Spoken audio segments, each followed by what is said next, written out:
এক রাতের মধ্যে ইউরোপে ঢুকে পড়ল প্রায় ৪৯,০০০ মানুষ। মরক্কো উপকূলে অবস্থিত স্পেনের ছোট শহর সেউতা সীমান্ত দিয়ে সাঁতরে হেঁটে ঠেলাঠেলি করে স্পেনের ভূখণ্ডে পা রাখে এসব অভিবাসন প্রত্যাশী। ইউরোপের অভিবাসন ইতিহাসে এমন নজিরবিহীন ঘটনা আগে কখনো দেখা যায়নি।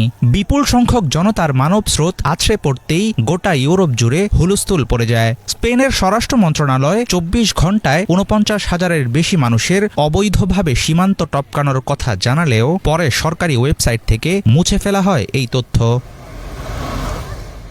মরক্কো সীমান্তের নিকটবর্তী অঞ্চল স্পেনের সেউতা ও মেরিলা শহর দুটি পুরো ইউরোপের জন্য অত্যন্ত গুরুত্বপূর্ণ।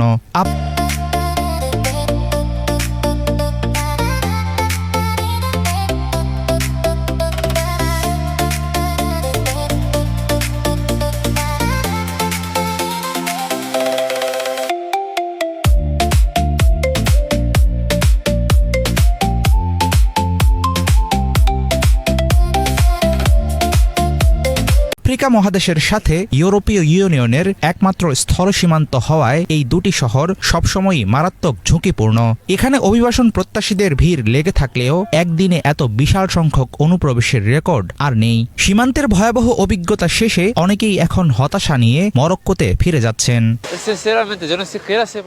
সত্যি বলতে আমি কেন যে এখানে এসেছিলাম তা নিজেও জানি না। আমি এখন সোজা বাড়ি ফিরে যাচ্ছি। ব্যাপারটা খুবই সোজা, এই মুহূর্তেই ফিরছি। গতকাল দুপুরের পর থেকে আমার পেটে একটা দানাও খাবার পড়েনি, যদিও সাথে কিছু টাকা এনেছিলাম, তবে সেটা কেবল ট্যাক্সি আর আনুষঙ্গিক খরচের জন্য। ব্যাস এতটুকুই, এর বেশি আর কিছু বলার নেই আমার। এখন পর্যন্ত একটুকু ঘুমাতে পারিনি। আমরা যা করছিলাম তা মোটেও ঠিক কাজ নয়, আর এতে কোনো আনন্দও নেই। তার উপর এখানে তো মানুষ মারা যাচ্ছে। আমি হাত জোর করে অনুরোধ করছি, যারা এখনো আসনি, দয়া করে এসো না, এই ভুলটা করো না।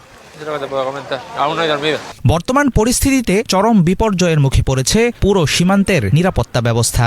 পরিস্থিতি সামাল দিতে স্পেন ও মরক্কো সীমান্ত প্রাচীর আরও শক্ত করেছে। আকস্মিক অনুপ্রবেশের এই ঘটনার জেরে পুরো ইউরোপ জুড়ে তীব্র ক্ষোভ ও বিভাজন তৈরি হয়েছে। ইতালি ইতিমধ্যে ইউরোপের অভ্যন্তরীণ সীমান্ত চুক্তি স্থগিত করার হুমকি দিয়েছে। অন্যদিকে সীমান্তে কড়া নিয়ন্ত্রণ চেয়েছে ফ্রান্স। স্বপ্নের মহাদেশ ইউরোপে পৌঁছানোর বিপজ্জনক চেষ্টা এখন রূপ নিয়েছে এক ভয়াবহ মানবিক সংকটে।